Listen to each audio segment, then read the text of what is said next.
পঞ্চগড়ে বিয়ের প্রলোভনে ফেলে নারীর সাথে শারীরিক সম্পর্ক, কথা না রাখায় প্রেমিক মোস্তফার বাড়িতে অনশন করছেন প্রেমিকা সুমনা। আপনারা দেখছেন সমাজের চিত্র টিভি সংবাদ। পঞ্চগড় প্রতিনিধির ভিডিও চিত্রে দেখুন বিস্তারিত। পঞ্চগড়ে বিয়ের প্রলোভনে ফেলে নারীর সাথে শারীরিক সম্পর্ক, কথা না রাখায় প্রেমিক মোস্তফার বাড়িতে অনশন করছেন প্রেমিকা সুমনা। পঞ্চগড় সদর উপজেলার মাগুরা ইউনিয়নের আয়মাঝলই গ্রামের মোস্তফা কামালের সঙ্গে দীর্ঘদিন প্রেমের সম্পর্কে ছিলেন সুমনা। বিয়ের আশ্বাসে মোস্তফা পঞ্চগড়ের ধানসিঁড়ি আবাসিক হোটেলে নিয়ে একাধিকবার শারীরিক সম্পর্ক করেন, কিন্তু পরে বিয়ের আশ্বাস না রাখায় সুমনা তার বাবাকে বিষয়টি জানান। মোস্তফা পরে বিয়ের জন্য রাজি না হয়ে উল্টে তাকে বাড়িতে আনলেও পরিবারের সদস্যরা মারধর করে বের করে দেয়।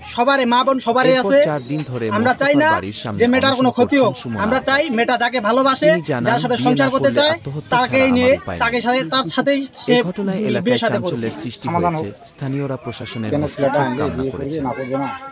সমাজের চিত্র টিভি সংবাদের সাথে থাকার জন্য ধন্যবাদ।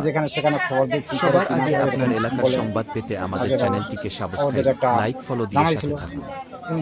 পরবর্তী সংবাদ শোনার আমন্ত্রণ রইল।